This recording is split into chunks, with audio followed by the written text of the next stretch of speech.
নমস্কার বন্ধুরা, love your self চ্যানেলে আপনাদের জানাচ্ছি স্বাগতম। আবার আমি নিয়ে চলে এসেছি কচু ডাঁটা বা কচু শাক রান্না। কচু শাক রান্নাটা খুবই কষ্টকর।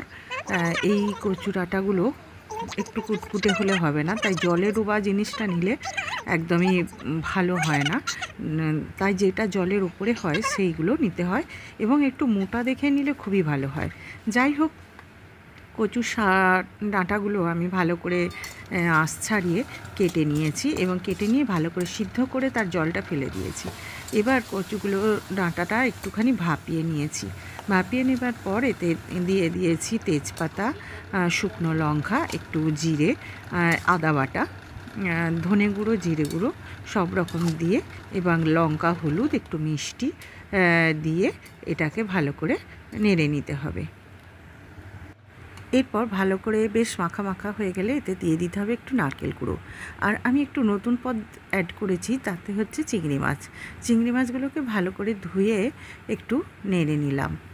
এরপর যারা নিরামিষ খেতে চায় তারা নিরামিষ তুলে রেখে দেওয়া হয়েছে। এবার ওইটাতে আমি একটুখানি চিংড়ি মাছ অ্যাড করে দিলাম। চিংড়ি মাছের সঙ্গে নারকেল কুঁড়ো আর এই কচুর ডাঁটা বা কচু শাক যাই বলেন না কেন, এত অপূর্ব খেতে লাগে যে আপনারা এক থালা ভাত তো অবশ্যই খাবেন। হ্যাঁ, তো চলুন আপনারা সবাই চটপট বানিয়ে ফেলুন এই কচুর ডাঁটা, আর আমাকে অবশ্যই কমেন্ট করে জানান যে আপনাদেরটা কেমন হয়েছে। হ্যাঁ, আর একটা কথা বলে রাখা ভালো, এটি নারকেল কুঁড়ো দিয়ে চিংড়ি মাছ দিয়ে তো হয়, তার সঙ্গে ইলিশ মাছের মাথা দিয়েও কিন্তু এটি খুব সুন্দর খেতে লাগে। তো চলুন আপনারা চটপট বানিয়ে ফেলুন।